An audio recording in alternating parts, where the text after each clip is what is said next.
السلام علیکم ورحمۃ اللہ۔ اگر ہمارے کپڑے پر یا بدن پر ہولی کا رنگ لگ جائے تو کیا کریں؟ کیا ہولی کے رنگ لگنے سے ہمارا کپڑا یا ہمارا جسم ناپاک ہو جائے گا؟ ہم پہلے سے وضو بنا رکھے ہیں، کیا رنگ لگنے سے ہمارا وضو ٹوٹ جائے گا یا نہیں؟ یقیناً ہم ہندوستان میں رہتے ہیں اور ہندوستان میں ہندو زیادہ ہیں۔ جب ہم اپنے گھر سے مسجد کے لیے نکلتے ہیں یا کسی ضروری کام کے لیے نکلتے ہیں تو شرپسند عناصر ہم پر ہولی کا رنگ پھینک دیتے ہیں۔ تو ایسے میں مسلمانوں کو صبر اور تحمل سے کام لینا چاہیے، مسکرا کر آگے نکل جانا چاہیے۔ ان سے بحث بازی یا گالی گلوچ کرنے کی کوئی ضرورت نہیں۔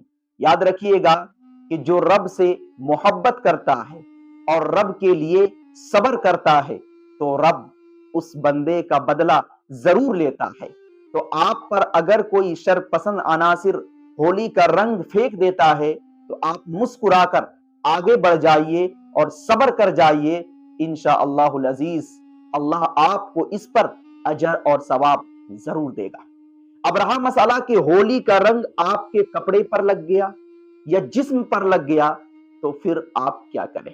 دیکھیے، آپ جس علاقے میں رہتے ہیں اس علاقے کے حال احوال سے بخوبی واقف ہیں۔ آپ کو معلوم ہے کہ اس علاقے میں اگر کوئی مسلمان باہر نکلتا ہے تو ہولی کے موقع سے ہندو اس پر رنگ پھینکتے ہیں یا نہیں پھینکتے ہیں۔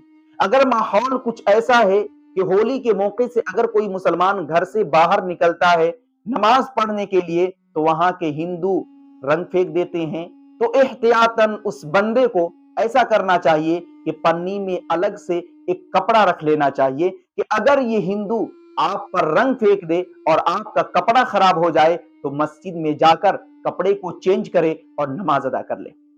لیکن ایسا نہیں ہوا، آپ کے پاس ایک ہی کپڑا ہے، آپ کپڑا پہن کر نکلیں اور ہندوؤں نے آپ پر رنگ پھینک دیا اور آپ کو نماز پڑھنی ہے تو پھر آپ اسی کپڑے میں نماز پڑھ سکتے ہیں۔ دیکھیے، اکثر ہولی کا جو رنگ ہوتا ہے وہ خالص رنگ ہوتا ہے، اس رنگ میں کوئی نجاست اور گندگی کی ملاوٹ نہیں ہوتی ہے۔ مارکیٹ سے وہ رنگ خریدا جاتا ہے اور پھر اس کو پچکاری پانی وانی ڈال کر اس کو پچکاری کی طرح بنایا جاتا ہے۔ تو عام طور پر ہولی کے رنگ میں نجاست گندگی نہیں ہوتی، وہ رنگ پاک ہوتا ہے۔ اس رنگ کے لگنے سے آپ کا کپڑا ناپاک نہیں ہوگا، آپ کا بدن ناپاک نہیں ہوگا، اور آپ پہلے سے وضو کر رکھے ہیں تو آپ کا وضو بھی نہیں ٹوٹے گا۔ لیکن آپ کے پاس کپڑا ہے تو آپ اس کپڑے کو چینج کر دیں، اور اگر تھوڑا بہت کہیں پہ رنگ لگا ہے تو مسجد جائے اور اس رنگ کو پانی سے زائل کر دے، اگر دھل جائے تو بہتر ہے، اور اگر نہیں بھی دھولتے ہیں تو بھی آپ اسی رنگ لگے ہوئے کپڑے میں نماز پڑھ سکتے ہیں۔ آپ کی نماز بالکل صحیح ہوگی، درست ہوگی۔